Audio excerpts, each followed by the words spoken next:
Hello friends, I welcome you all to this online session of a BSc Part 3 Compulsory English. We have already completed module number 1 Part A, that is interview skills. We discussed it in detail, conducted I think more than 8 lectures on it because I think the topic is important for you, important for your career also. And we have already started module number 1 Part B, that is a poem by Nissim Musical. It is the name of the poem is Enterprise, and we have already completed the four stanzas of this poem. But as we were meeting uh, after a long interval, I think that we should revise, or we should see what we have already learned in the last sessions. If you want to see the videos again, they were available on my YouTube channel. Go to my YouTube channel and see it. So let us begin with this module number 1 part B, stanza number 1. Instead of going into detail, we will read it, and then after stanza number 5 we will start discussing in detail. So because all this material is already available on my YouTube channel. So let us read this stanza number 1 part A, part 1, sorry, stanza number 1. It started as a pilgrimage, exalting minds and making all the burdens light. The second stage explored, but did not taste the call. The sun beat down to match our reach. So this is what you can see. The narrator and his mates were on pilgrimage. They were exploring a travel in the name of a pilgrimage, and all of them were very enthusiastic one to undertake a journey. So there are certain stages, as I discussed with you. These stages also symbolizes with the stages of a human life. So at the very beginning of the poem Enterprise, the speaks. Poet speaker confirms that the journey, the main theme of the poem, started as a pilgrimage. Having said that, it had a noble aim and lofty goal. All the members of the group were excited and prospect of going out to a pilgrimage.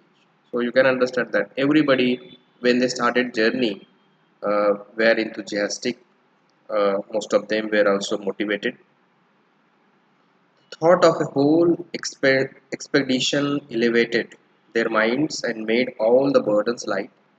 By the very nature of our minds, when people are enthusiastic, the burdens seem to be lighter.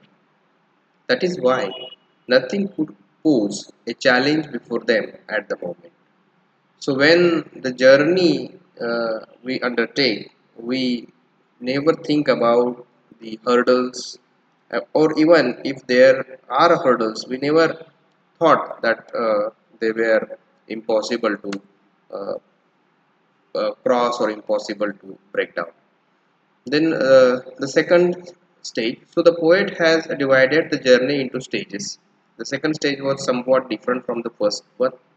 Since they faced the hostility of nature on the way, the sun, symbolic of the hostility of nature, was radiating beat down. It's a scorching hit on them, as if to match their spirit, that is the rage, in intensity. So all this is the same, as I told you that poem is always a symbolic one. It always convey a different kind of meaning to you. It is in fact a tree of symbols, and when you explore these symbols, you get the actual meaning of it. So the stages, the sun, the journey, everything is a symbolic one. And when you think it in terms of they are symbolic, then only it is possible for you to get the real meaning of the poem. Thus, the second stage gave them some tough moments, but that was not enough to test their keenness. In short, though nature tried to present some obstacles, it hardly succeeded to unnerve them or pose a real threat. So this is what you can see is the beginning of the journey. So they were not thinking that the hostility of nature is a hurdle for them. Then stanza 2. We stood it very well, I thought, observed and put down copious notes on things and peasants sold and bought, the way of serpents and of gods. 3 cities where a sage had taught. So this is what you can see the description of the journey. The speaker thought that everything went well so far, especially they could withstand the outrage of the sun.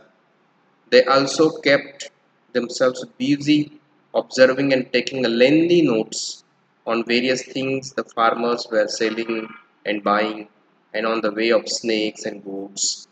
They even observed the 3 cities where they saw a hermit teach his lessons. So this is what you can see is in fact the beginning of the journey. Everybody was enthusiastic and happy one. So they take a lengthy notes on what they saw. This is the beginning. So they were very keen about all these things.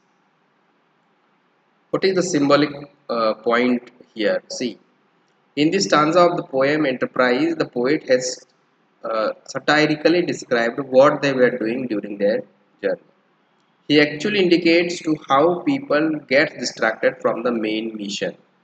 So what they were doing, they were not exploring the places, they were not observing the things that they want to observe, but instead of that, they were taking a lengthy notes. We also generally do the same thing. As if we think about Indian schooling, you can see what we were doing. We were preparing a child to live a good life, and we were never thinking about the life during his school time. So this is what you can see. We were always prepare ourselves for a journey and never undertook a journey. So this is what is happening in this. As I told you, this is in fact a symbolic poem.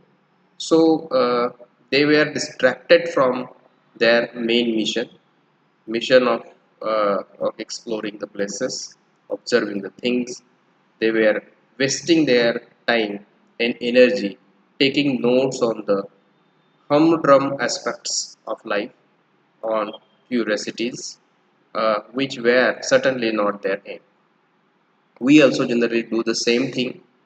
Instead of, we always distract ourselves from the main aim, and we start thinking about something else, and as a result of that, the output, the result of the life is something different than we expect. And when the expectations and the reality mismatches, we become a sad one, or we become frustrated. So this is what he is showing us. Moreover, their concern was with rather unimportant things. They observed and took notes on the cities without concerning themselves with what the sage had taught or what his message was. So the important part they skip and go with the trivial things. So this is what is not a good thing to undertake for them. So stanza number 3. But when the difference arose on how to cross a desert patch, we lost a friend whose stylish prose was quite the best of all our batch. So this is what the first stage, second stage is over, and we were moving toward the next stage. And in this stage, you can see the differences among the group arose. They they depart from each other on the thing that how to cross a desert patch. So this is what you can see also symbolizes a life journey where many friends go away from the main journey, and we have to lead the journey with the aim that is that we have not decided initially. So there came a stage when differences arose in their opinions, Some members didn't agree with the others on crossing a patch of a desert on the way. As a result, the best prose writer and intellectual person among them parted from the group. So this is what stanza number 3 indicates. What is the symbolic part in it? See. So we see that a holy journey for a noble cause no longer holds its integrity. So the journey, the mission loses its integrity. People are becoming egoistic, concentrating on a trivial matters. So this is what is happening. Their main concern now is the way, not the ultimate aim. Even the seemingly intellectual did not bother to reconcile the differences and hold the members together. So this is what is happening. Ironically, he sought the easier way to part from the group. So this is what generally happens even in when we undertake a project, uh, and when this project loses its integrity, most of the intellectual people who were connected with them grasp that the project has lost its integrity, depart from the project, make themselves different from the project. So this is what is happening with the poet narrator. Then stanza number 4 was quite the best of all our batch. That what the intellectual person. A shadow falls on us and grows. Another phase was reached when we were twice attacked and lost our way. A section claimed its liberty to leave the group. I tried to pray our leader, said he smelled the sea. So this is what you can see is the next stage, maybe a fourth stage in the journey, where you can see that the differences that arises in the third stage become greater than the aim of the mission. So they this disintegration of the group become obvious one. It started disintegration. They claim that leader is not good. So this is what is happening with the journey. After one friend left the group, a shadow of a friction and conflict befalls the enterprise and continues to grow. They now lacked the zeal with which they started.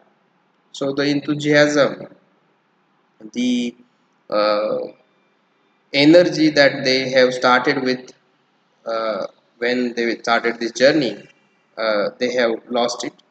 So in the next phase of the journey, some local or external forces attacked them on the way. As a result, they lost their way. So it seems that in the quest to save themselves, they didn't even bother that they were losing the way. So this is what is happening. So they try to save themselves instead of uh, keeping their way or marching towards the mission or aim that they have decided in the initial part of their journey. A section of the group wanted to free themselves and create a new group. So this is the integration, sorry, disintegration of the group. So the people start questioning the leader and his decisions, and they try to make a different section. They try to hold their liberty with themselves. They try to distract from the decisions of the leader. Possibly they were unhappy with the leadership, so the disagreement continues. In that situation, the narrator had nothing to do but pray. And in this situation, the narrator is nothing to do but pray. He can't go with the distractors and even can't stand with the leader. The group leader was helpless and tried to assure others by saying that they were near the sea, and so the destination was at hand. So, this is what uh, uh, he is assuring the members, but that is also not true because they have lost their way. These are also symbolic. We human beings often face the opposition of a fellow man and on our way of life. Sometimes we lose our way by the hostility or misguidance of others. Moreover, when we find ourselves in trouble, we forget the larger perspective and run away to save. our narrow interests. So this is what we generally do. We, instead of keeping with the broad interest and broad aims, we generally keep with the narrow interests, and as a result of that, you can see the result that we get in the last phase of our life also narrow. So this is the new one that we have not discussed yet, the stanza number 5. We noticed the nothing as we went, a straggling crowd of little hope, ignoring what the thunder meant, deprived of common needs like so. Some were broken, some merely bent. This is what you can see is the phase of next phase of the journey. Uh, what is it? See, but it was a false hope for the leader. So, as he has assured that he smelled a sea and we were near the destination, but it is a false one. As they progressed, they could see nothing.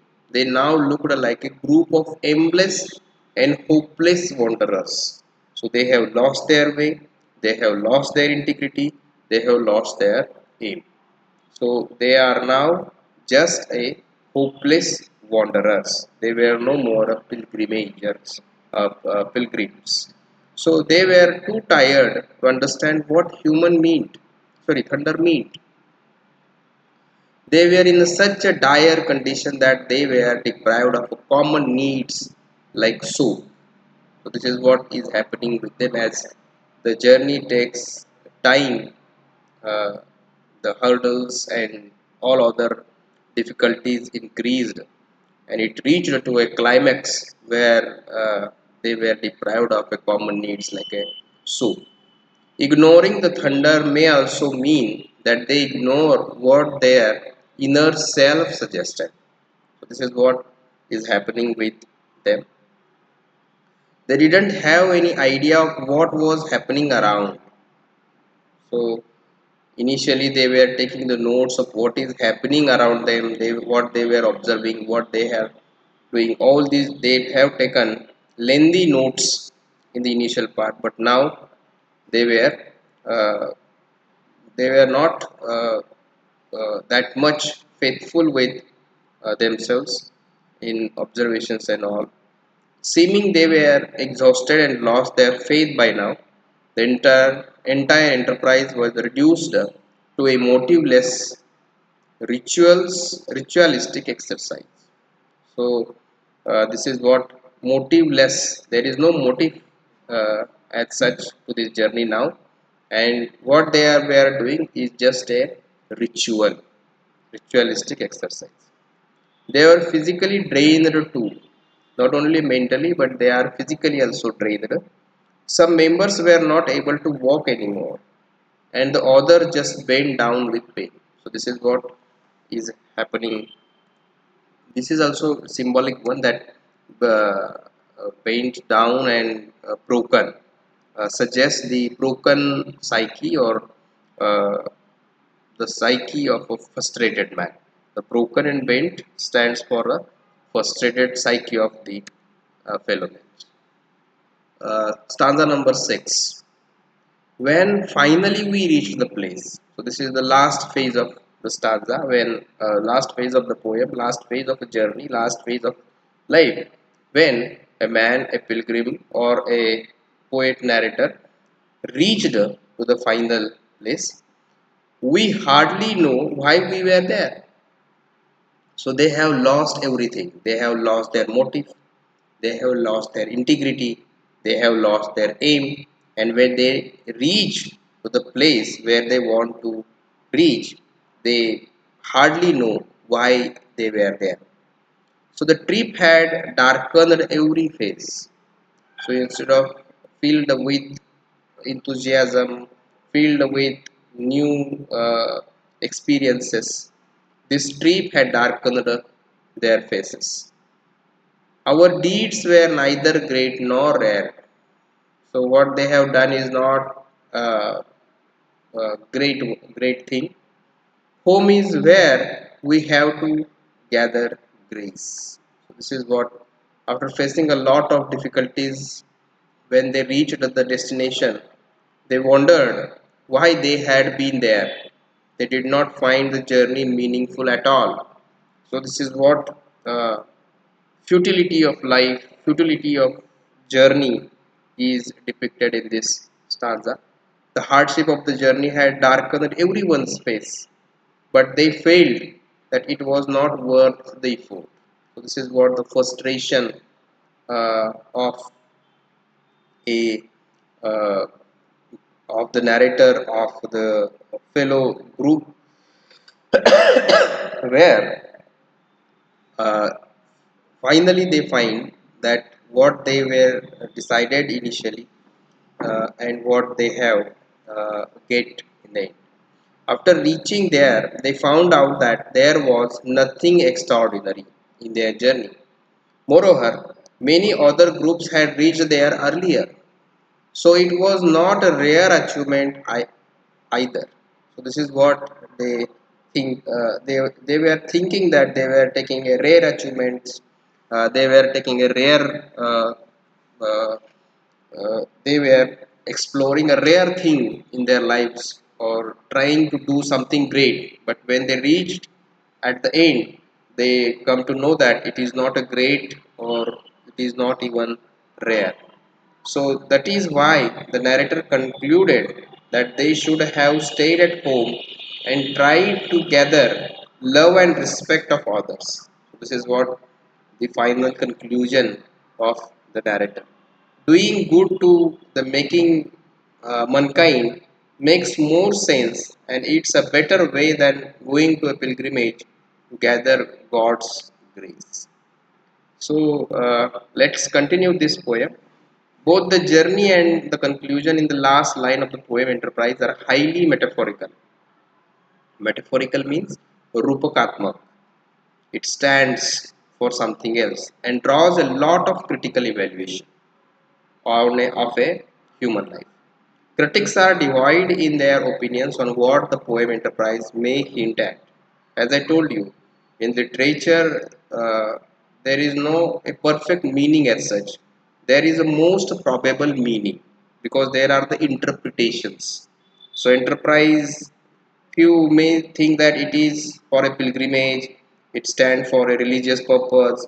Few may interpret it as it stands for a journey of a human life. So this is what you can see the differences in the uh, interpretation because it is highly symbolic and a single symbol may stand for different meanings. So uh, so there are differences in the critics about opinions and their opinions about the meaning or interpretation of the enterprise. But most of them agree that this poem is an allegory of the journey of life. But this is also a true thing that most of them, and it is very obvious one when we read the poem as a reader or the student, that this poem is an allegory for the journey of life. One explanation says we don't need to go to a pilgrimage for the spiritual needs. The God is inside us, so we need to listen to our inner self. So this is what the one interpretation is. See, the another interpretation suggests that we should take care of the people around us and earn their love and respect in order to lead a happy and meaningful life instead of taking a journey and going for exploring self. So this is what the name. Some critics also suggest that the word home indicates the poet's commitment towards his home in Mumbai. When viewed in the context of his other poems like Background Casually, it seems like Ezekiel wanted to reconcile himself to his home after staying away from it for a long time. It is also apparent from one interview where he said, I have a strong sense of belonging not only to India but to this city. So this is what another interpretation of the poem. It directly connect this poem with the biography of Ezekiel. Ezekiel, the home stands for a Bombay, his home, and journey stands for his journey. Uh, to different places to explore his career. So this is what, and in the end of his life, he also think what he has done is not a great or rare, but it is a futile one, meaningless one. So this is what is the interpretation. There are many critics who feel that this poem is a search of meaning of life's journey. So this is another interpretation. Our life is also begins with high expectations, but we often deviate from the aim or face tough challenges in the middle and finally reach the last stage without much achievement. This is what generally happens with the human life. On one critic, Thakur Guru Prasad sees it as a veritable study in the group psychology. So you can see there are different kinds of interpretations, different kinds of meaning, different kinds of angle to a single poem. And as a result of that, as I told you, we were not going for a perfect meaning of the poem, but we were going for the most probable meaning of the poem. So interpretations, angles may vary, and as a result, the meaning may vary. So this Thakur Guru Prasad puts a psychological angle to this in the evaluation of this poem and think that this is a study of a group psychology. When people start an enterprise in a group, they often put their own interest and opinions about the group's needs that finally lead to a failure. And that is also true. We can't say that this interpretation is wrong one. This may be the meaning. Then P.R. Kher. So this P.R. Kher, Professor P.R. Kher is retired. He is no more now, but this late Professor P.R. Kher was working in the Department of English, Shivaji University, Kolhapur. Very great scholar, uh, recognized nationally. Uh, he was from Jhansi and settled in Kolhapur. So P.R. Kher associates the frustration at the end of the journey to a modern man's inability to know clearly about his aim and destination. This frustration could well be the poet's own, and though the metaphor of a pilgrimage, he could be writing about his own psyche. This is what pointed out by Ramesh K. Srivastava. So P.R. Kher think that it is a modern man's inability to know clearly about his aim and destination. This may be the interpretation, and then this Ramesh K. Srivastava says that frustration could well be the poet's own. So this is again a biographical point of view. Uh, uh, is uh, discussed by this Ramesh K. Srivastava. So this is the poem Enterprise by Nissim. Poem is very beautiful one. It is a symbolic one, metaphoric one. If you read it again and again, you will understand different meanings of it. And as a result of that, I have also given you the hints by giving you the uh, opinions of different critics. This is also a very good exercise, a very good example of how to interpret a poem or how to interpret a literary work. So we have gone through this poem and completed this one. With the completion of this poem, we have completed module number one, because we have already completed module number one part A, and now we have completed module number one part B. So the module number one is over. Go through the exercise of this poem. Go for the multiple choice questions, uh, and go through other language exercises uh, given or prescribed to you under this unit. So we will stop here and continue the same in the next session. Thank you for listening.